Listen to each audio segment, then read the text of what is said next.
Hello and welcome back to my YouTube channel. I am SJ with my channel slab strike. तो भाई cricket की दुनिया finally वो दिन आ गया जिसका हमें इंतज़ार था। शुक्र है मैं कहता हूँ कि हम एशिया कप में से बाहर हो गए थे, हमारी वुमेंस टीम। और मैच जो सा फाइनल वो इंडिया और श्रीलंका का है। एक मुझे समझ नहीं आती यार, इस तरह के मौक़ों पे ना हमेशा इंडिया को इजी मैच क्यों मिल जाता।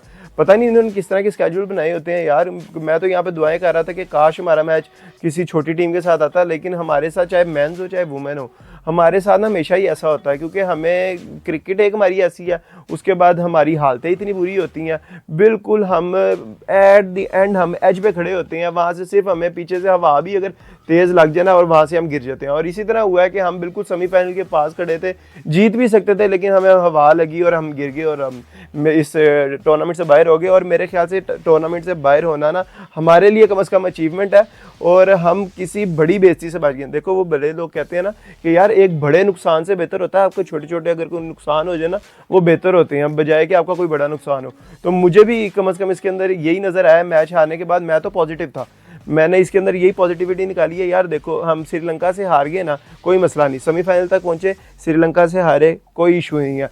लेकिन जो हमारे आगे बड़ा नुकसान था ना, जो बड़ी बेइज्जती थी, वो ये थी कि हमारा फाइनल में मुकाबला इंडिया से आ जाना था।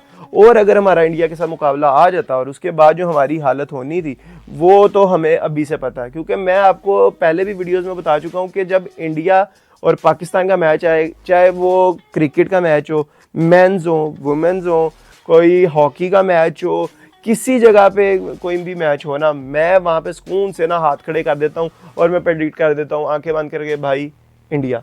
तो यहाँ पे भी वही है, इंडिया ने जीत जाना था और हमारे लिए ज़्यादा जलालत होनी थी। लेकिन शुक्र है हमारी टीम ने उस जलालत से बचने के लिए ये मैच श्रीलंका को दे दिया।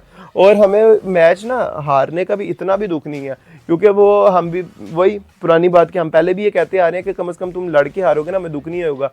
तो इस मैच में ना मुझे ये नज़र आया कि कम से कम हमारी लेडीज़ ने फाइट तो की थी, लेकिन एक चीज़ समझ नहीं आती, आपका इतना अच्छा मोमेंटम बना होता है, आपके पास विकेट्स होती हैं, आपके पास ओवर्स होते हैं, आप स्कोर क्यों नहीं करते। ये कब हम निकलेंगे, एक हमारी मेंटालिटी पता नहीं कब जाके ठीक होगी। मैं बोल बोल के थक जाऊंगा, बूढ़ा हो जाऊंगा, बाल मेरे सफ़ेद हो जाएंगे, मैं आई थिंक स्टिक पकड़ के चलना शुरू कर दूंगा, पता नहीं दुनिया में होऊंगा भी कि नहीं। लेकिन हमारी टीम ऐसे ही रहेगी। मेंस भी हमारे 150 वाले हैं, 150 से ऊपर जाने का सोचते ही नहीं है, इनकी माइंड ही नहीं निकलता कि यार हम 150 से ज़्यादा स्कोर कर लें। अब वही हालत हमारी औरतों की भी है यार, आपके पास 4 आपके ने सिर्फ आउट किए, अपने विकेट्स को दिया और आपने 140 स्कोर दिया, अच्छे खासे चल रहे हो, आप हिट क्यों नहीं कर सकते बड़े। 140 स्कोर अगर आप श्रीलंका को दोगे, वो अलग बात है। श्रीलंका ने अपनी बैटिंग में क्या किया, उनकी एक बैट्समैन की नोक अच्छी लगी थी जिसने 60+ स्कोर कर दिया, बाकियों ने तो इतनी कोई खास परफॉर्मेंस नहीं दी। लेकिन फिर भी जब आपके पास पूरा मैच बना पड़ा है, आपके पास पूरे 20 ओवर्स हैं, आपके पास विकेट्स इन हैंड है, तो आप स्कोर करो। कम से कम आप इस जगह पे 160-70 स्कोर करो, अपने माइंड में कुछ इस तरह का लेके जाओ, कोई प्लानिंग के साथ जाओ तो नज़र भी आए फील्ड के ऊपर कि हाँ यार आप इस प्लानिंग के साथ जा रहे हो। लेकिन ठीक है, हम यहाँ पे बोलते रहेंगे, पहले भी बोलते हैं, आगे भी बोलते रहेंगे, इनके कानों पे फिर वही बात है, जू नहीं रिंगनी। तो ये मैच भी हम हार गए अल्हम्दुलिल्लाह। अब हमारी वुमेन टीम अभी तक जो सी है वो घर आ गई होगी, और आज के दिन मैच होगा फाइनल श्रीलंका और इंडिया का। लेट्स सी ये मैच दोनों में से कौन जीतता है। और अब मैं इस मैच में प्रेडिक्शन एज यूजुअल इंडिया जीतेगा भाई, मेरी तो प्रेडिक्शन यही कहती है। बाकी अब ये मैच होगा तो पता चलेगा। देखें साथ साथ सीरीज चल रही हैं, वहाँ पे मेंस भी श्रीलंका और इंडिया, और यहाँ पे वुमेन भी श्रीलंका और इंडिया। तो मेंस के अंदर भी प्रेडिक्शन इंडिया और वुमेन्स के अंदर भी प्रेडिक्शन इंडिया। तो लेट्स सी अब जब ये मैच हो जाएंगे तो उसके बाद हम देखेंगे क्या बनता है। तो मैं इंग्लैंड और वेस्ट इंडीज़ का थ्रू आउट आप देख रहे हो, टेस्ट सीरीज उनकी चल रही है, और मेरी प्रेडिक्शन यही थी कि ये इंग्लैंड जो है ना वो वाइट वॉश करेगा वेस्ट इंडीज़ को। और अब बात तकरीबन वहीं तक पहुंच चुकी है। वेस्ट इंडीज़ ने फर्स्ट इनिंग्स में 282 स्कोर किया था, जिसके जवाब में जब हमारी बेसबॉल की टीम खेलने के लिए आई है तो भाई उन्होंने कोई 380 के करीब उन्होंने भी स्कोर कर लिया था। आई थिंक 94 की उन्होंने लीड ले ली, सिर्फ 74 ओवर्स में किया था और उनके ऑल आउट हो गए थे। अगर इस तरह की क्रिकेट खेलेंगे भाई तो इनको होम ग्राउंड के ऊपर सवाए इंडिया के और कोई नहीं पकड़ सकता। ये मेरा एक्सपीरियंस है, और क्रिकेट की जितनी नॉलेज है मुझे यही लगता है कि इंग्लैंड को अगर कोई इंग्लैंड के अंदर पकड़ सकता है ना, वो सिर्फ इंडिया के अलावा कोई नहीं है। तो इस मैच के अंदर भी भाई एक ही साइड पे जा रहा है मैच, इसके अंदर कोई भी ऐसी चीज़ नहीं है कि आप कहें कि वेस्ट इंडीज़ ने किसी भी जगह पे इंग्लैंड को पकड़ा है, नहीं, ऐसा बिल्कुल भी नहीं है। क्योंकि 282 उन्होंने किया था, उसके जवाब में उन्होंने 300 को 90 कर दिया, उसके बाद उन्होंने 90 स्कोर की इंग्लैंड ने लीड भी ले ली है। और अगर इस मैच की अगर हाईलाइट की बात की जाए ना, तो इंग्लैंड की है यार हाईलाइट, और तो कोई चीज़ भी नहीं होगी।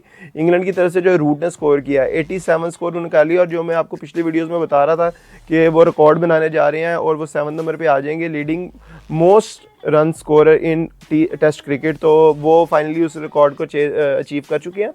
और अगर इस रिकॉर्ड के अलावा इस मैच की बात की जाए तो भाई इनके जो से नए बैट्समैन है स्मिथ, देखिए ऑस्ट्रेलिया के पास स्मिथ था और वो स्कोर करता था, अब फाइनली इनके पास भी कुछ स्मिथ आ गया और उसने भी बड़ी अच्छी इनिंग्स खेली है।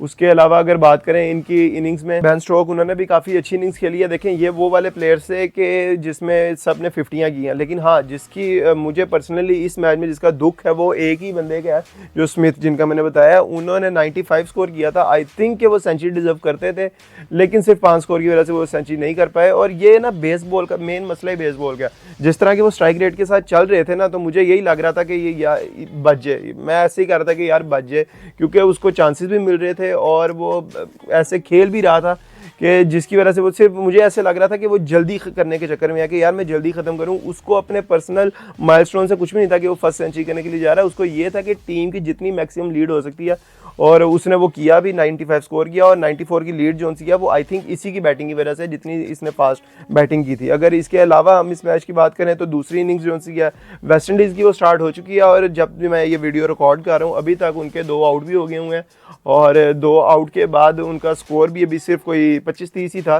तो लेट्स सी ये मैच अब आज के दिन में और कितनी विकेट्स लेके जाएगा। ये मैच अभी भी नज़र आ रहा है कि ये इंग्लैंड की तरफ ही झुका हुआ है। अब ये देखना कि ये मैच कल ख़त्म होगा या परसों। आई थिंक ये चौथे दिन मैच खत्म हो जाना चाहिए, जिस तरह की विकेट है और जिस तरह की अभी तक इंग्लैंड बॉलिंग कर रहा है। तो देखते हैं यार आने वाले टाइम में क्या होता है। तो आज तक के लिए इतना ही, इंशाल्लाह आपसे मिलेंगे नेक्स्ट वीडियो में। अगर अभी तक मेरे साथ जुड़े हुए तो चैनल को लाइक कर दो, शेयर कर दो, सब्सक्राइब कर दो।